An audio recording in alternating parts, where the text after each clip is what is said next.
The stadium clock had just ticked up to its 48th minute when he pulled off his training top in such a vigorous way that you really could not doubt the immense competitive intent. The cameras had massed around the Portugal dugout before kickoff, gorging on Cristiano Ronaldo as he basked in his own exclusion again. But Portugal's wretched, pointless, anodyne first half told you that he was going to need feature very seriously on this field if his nation were going to have the remotest hope. When he arrived, you said a silent prayer of thanks for the energy and electricity he sent through a dour quarter-final in which his teammates' fecklessness made Spain look like world beaters, in their elimination by this hugely motivated team. Share selection. Ronaldo was powering away towards the dead ball line, within a minute of arriving, standing up a cross which no one in white was present to take. An immediate break in play had him convene a committee meeting with Rúben Dias and Goncalo Ramos.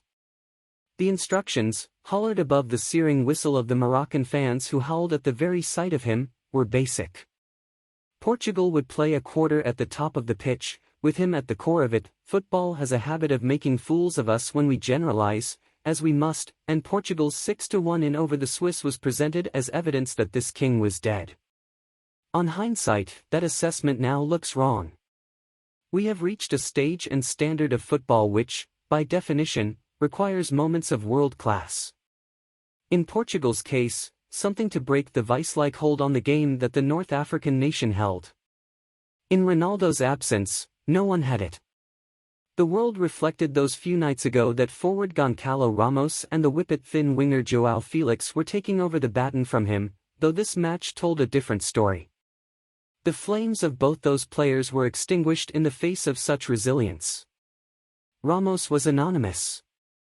Felix could not make the slightest imprint on the red sea of jerseys before him. A shot with his outstep flew into a Moroccan defender and out of play. A snatched half-volley sailed over the bar.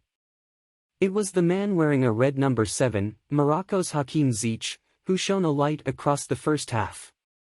No one can say Ronaldo didn't play out his international career to the very end. When the Moroccan captain went down with the injury that would see him stretchered off, he was a concerned observer, burying himself in the forest of players who gathered around. He seemed to seek a part in any aspect of this game. The strategy was to bypass the Red Army, throw crosses up at him and hope that his leverage could elevate him to convert one. His jersey was stained with mud within a few minutes on the field. He strained every neck muscle to reach a ball hoisted up for him, but it sailed above him and out of play. Another break in play presaged another desperate conversation. Ronaldo, Dias, and Bernardo Silva shouted at each other this time, through the thunderous noise.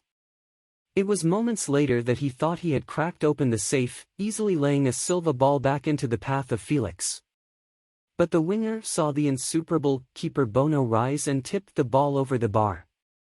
When Azzedine Ounahi fell theatrically to the floor, Ronaldo heaved him up.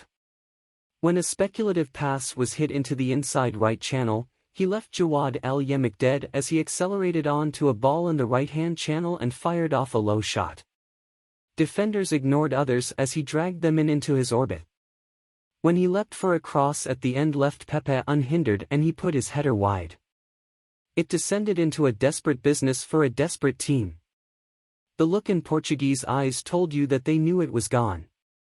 There would be no international swansong for the player who has been the beating heart of this team for so long.